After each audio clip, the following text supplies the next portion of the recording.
Welcome to the Knock On Bucs podcast. I am your host, Anthony Knockreiner, as we get ready for the 2025 NFL Draft, where our Tampa Bay Buccaneers will be selecting number 19 overall. A lot of debate about who the Buccaneers will take. We've seen a lot of mock drafts going a lot of different directions. Feels like there's been momentum for certain players. It feels like February, March, Jihad Campbell was the guy for the Tampa Bay Buccaneers, but then a shoulder injury. We've seen wide receivers mocked to the Tampa Bay Buccaneers as well. But I think it's going to be a very interesting night. It depends on how this board falls. All of a sudden, you go back to last week, and a lot of people were talking about how this draft may not see any first-round trades.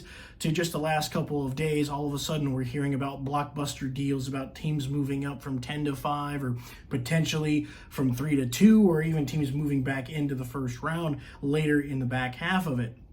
So speculation is crazy right now. We've even got rumors that perhaps the Bucs want to try and trade back into the first round as well, try and pick up maybe another third-round pick. We know how much Jason Licht loves those third-round picks, and we know how much he actually is able to get a lot of value for those third-round draft picks as well. Before we continue, guys, though, make sure to please hit the subscribe button for the Knock On Bucs podcast on YouTube, on Twitter, as well as Facebook, as well as on Instagram as well. Please give it a like or hit the subscribe button. It would mean a lot. So the Tampa Bay Buccaneers, I got the guy that I really want, and that's going to be Donovan Ezeiruaku. I think he's the pass rusher Tampa Bay needs. I think Tampa needs to go this route. Now, there's a couple of other positions that I've heard a lot of the Bucs mockers and the Bucs guys really kind of go. I've heard interior defensive line. We've heard that Jason Licht even said that the interior defensive line position's really, really deep this year. The question is how deep in terms of pass rushing interior defensive linemen. That I don't know per se. Only Jason Licht really knows that. There's a lot of guys that potentially could come the Bucs' way. Walter Nolan potentially. Like I mentioned, Jihad Campbell could be another guy defensively. We've also heard corner, but it kind of depends on where those top corners go. The kid from Texas, does he go ahead of us? Will Johnson from Michigan, does he slide? We've heard all these different positions potentially, and I'll walk you through what I'm thinking here in terms of why I think the Bucs will take Donovan Ezeiruaku. But interior-wise, I understand the love for wanting to go with another guy and maybe getting Walter Nolan, who's a very polished pass rusher, interior defensive tackle. But at the same time, too, there's only so many places. And I know that the Philadelphia Eagles, they absolutely crushed the Kansas City Chiefs with their interior pressures, and they've just been drafting on the lines for the last couple of years, and they've done it very, very well. And so it seems very, very tempting here to maybe go that route again. But let's remember, Logan Hall had 5.5 sacks last year. Now, I know a lot of Bucs fans aren't exactly thrilled when they hear the name Logan Hall, but could we potentially see that growth? Because sometimes as an interior lineman, that growth in terms of production takes a couple of years. So maybe he was kind of a slow developing player, and could we potentially already have a guy that we already need in terms of Logan Hall, who's already been developed by this staff? I think ultimately if Tampa does go by Walter Nolan, what does that mean for Logan Hall? Could they potentially look at him and say, okay, yeah, we're getting ready for the year after because you're going to be gone and we're not going to be able to get you back? That could be potentially one scenario.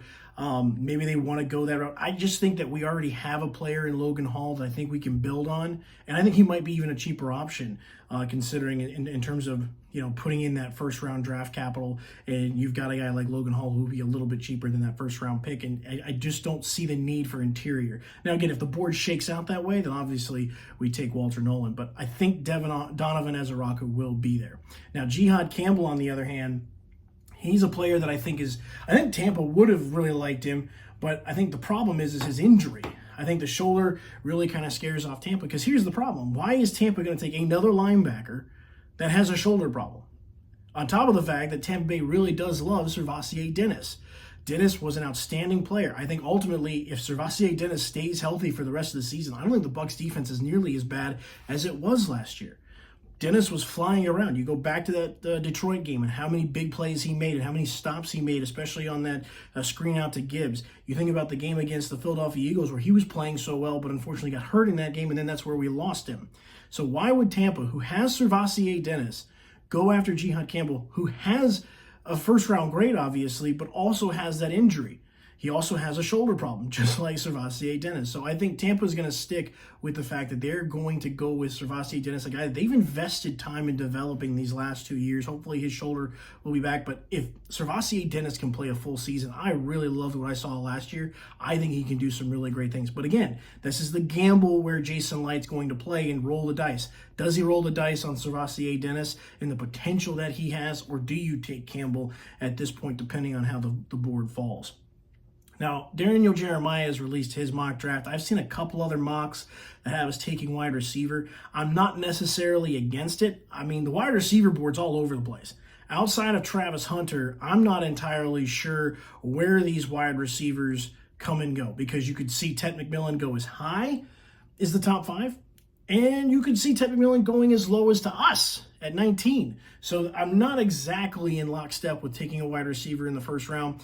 Egbuka from Ohio State is another guy that could definitely do some nice things if he falls to us at 19. But again, I think some other players have to go before we even think about or consider taking a wide receiver there at 19. And who knows, maybe there's a team that wants a wide receiver that's going to pony up and give us a second round pick perhaps to get back in the first round for one of those two guys. That'll be very interesting to say the least. But again, when I look at Donovan Ezaraku and the reason why I think Tampa goes with him as a pass rusher and goes with him at number 19, and listen, they could trade back and still probably get him.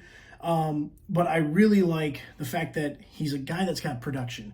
Jason Licht loves productive college football players. 16.5 sacks last year. You go back to 2022, he had 8.5 sacks. I know he had a couple of years. He had, 2023 wasn't nearly as productive in terms of the sack total. But again, this guy makes plays in terms of tackle for loss. You go 20.5 last year. You go back to his freshman year in 2021, he had 3 sacks as well. So again, this guy's been productive when he's been on the field. I know he's a little undersized, but this is a guy that I think you can really develop. And I think he can make an impact right away as a guy that I won't say necessarily starts, because obviously we've got Yaya Diaby on the outside. You've got Hassan Reddick, who you just signed. But again, and maybe not that theory of throwing as many interior defensive linemen up the gut, but have as many outside pass rushers as you can. I think there's still plenty of snaps between Yaya, Chris Braswell, Hassan Reddick, and if you add a guy like Donovan Ezaraku, I think Tampa Bay can really make it work. And maybe, Bucs fans, maybe we can forget that horrendous 2024 season where it just was so hard to get the quarterback down from the outside and in terms of pass rushers from the outside linebacker position. So again, I can't wait to see what the Tampa Bay Buccaneers do at number 19. Are they going to stay put? Are they going to trade back? Who knows? But I really, really think that Donovan Ezaraku is a Jason Licht guy. Highly productive. He seems like a really great kid. Bill O'Brien was his head coach. Bill O'Brien and Jason Licht, that New England connection.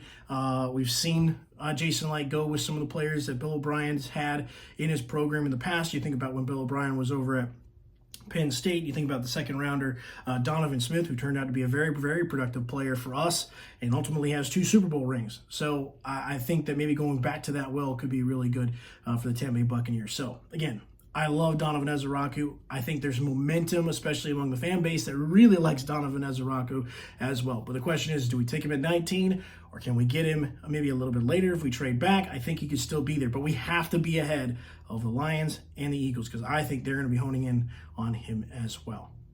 I'm Anthony Knockreiner, hosting here the Knock on Bucs. Hope you guys enjoy the first round of the draft. We'll have some recap and some action once the Bucs do make the pick tonight as well, and we'll continue to update you as the NFL draft continues and get ready for essentially that almost time for the Tampa Bay Buccaneers to get this season going. Again, thank you. Make sure you hit that subscribe button at the Knock on Bucs across all social media platforms, and go Bucs.